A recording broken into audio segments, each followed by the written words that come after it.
अस्सलाम वालेकुम। उम्मीद करदा सारे भैन भरा ठीक होणगे। अस जिवें कि जट्टां दे मुंडे ते अज दा व्लॉग मैं शुरू करन लगा अल्लाह दे फजलो करम नाल।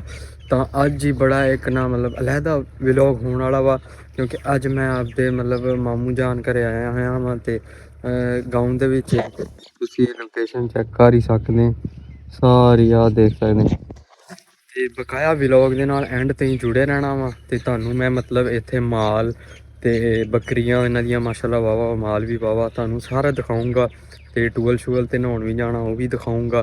उस तो इलावा साडा जेहड़ा रकबा वा थोड़ा दूर उत्थे भी जाना ओह भी तुहानूं दिखाऊंगा। तां इसे लिए व्लॉग दे नाल एंड ताईं जुड़े रेहा जे।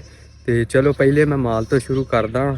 हाँ जी तो जी आप माल शाल देख सकदे माशाअल्लाह क्या ही मतलब मेरा तो उत्थे तुसीं देखिया होना थोड़ा जिहा माल आ, ज़्यादा इन्ना वड्डा सिस्टम है नहीं, लेकिन इत्थे तां काफ़ी अच्छा सिस्टम आ।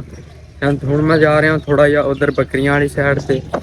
आ तुसीं देख सकदे माशाअल्लाह छोटे छोटे पटोरे आ ते एह् तां हैगे हले दो ते बकाया तुहानूं मैं बाद च दिखाऊंगा। हुण मैं आ गया बकरियां वाली साइड ते हुण तुहानूं दिखाउणा बकरियां ते हुण मैं जी आ बाड़े दा बूहा खोलदा वां, खोल के ते अंदर वड़दा वां।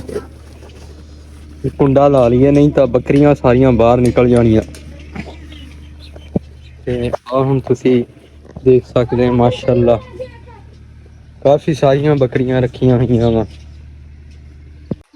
इन्हां दे विचों एक हैगी आ बकरी मेरी आह ते एह् मतलब ना जदों उत्थे जिवें तुसीं पिछले व्लॉग अगर वेखदे रैह्ने आ तुहानूं पता होना मेरा उत्थे माल आ ते उत्थे मतलब ना मैं माल च रखी होईयां सी पहले ते लेकिन हुण 1 साल हो गया मैं बकरियां इत्थे भेज दित्तियां सी। हुण इत्थे ही आ ते माशाअल्लाह सैटअप क्या ही बात आ, खुरली आ देख सकदे किन्ने खूबसूरत तरीके नाल सारियां मतलब खा रहीआं तरीके नाल। इवें तां बंदियां च भी है नहीं जिवें इन्हां ने डिसिपलिन दा मुजाहिरा कीता वा। देख सकदे सारियां लैन च खा रहीआं वा। परे ओह मामू खड़ा वा ते ट्यूबवैल चल रेहा वा।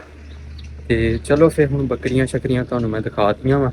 हुण मैं चलदा अग्गे भठोरे विखाउणा तुहानूं ते एह् लैके जा रेहा वा खाद ते बकाया माशाअल्लाह चेक कर सकदे आ हैगे आ भठोरे।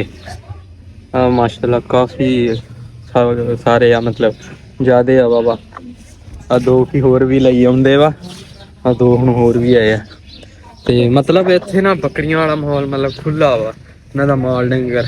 ते चलो हुण तुहानूं भठोरे विखा ते माल भी विखाता बकरियां शकरियां विखातियां ते हुण अग्गे चलना टूअल आले पास्से। टूअल ते नहा नू के फिर कपड़े चेंज करके चलूंगा रकबे ते।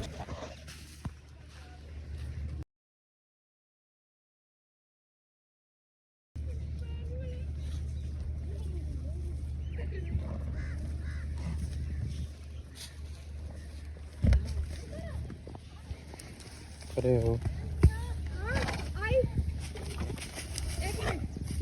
बकरियां शकरियां माल विखाता सीगा। एक चीज़ मैं भुल गया जिहड़ी खास चीज़ आ देख सकदे घोड़ा पिछे तुसीं वीडियो च देखिया होना वा लेटे मार रिहा सीगा। इहनूं अंदरों खून कढ के लिआंदा वा, मामू दा मुंडा वा ते बन रिहा इहनूं ते बकाया ਇਹ ਹੁਣ मेले तो मतलब 2 दिन पहले आया वा ते दस रहा है भी हुण ते कमज़ोर होया पिया वा, क्योंकि ना मेले ते लगातार चल ਰਿਹਾ है ते हुण इहने तकरीबन 2-3 हफ्ते लैणे सही सेवा शेवा करनगे ते दोबारा आपदी लैन ते आऊगा।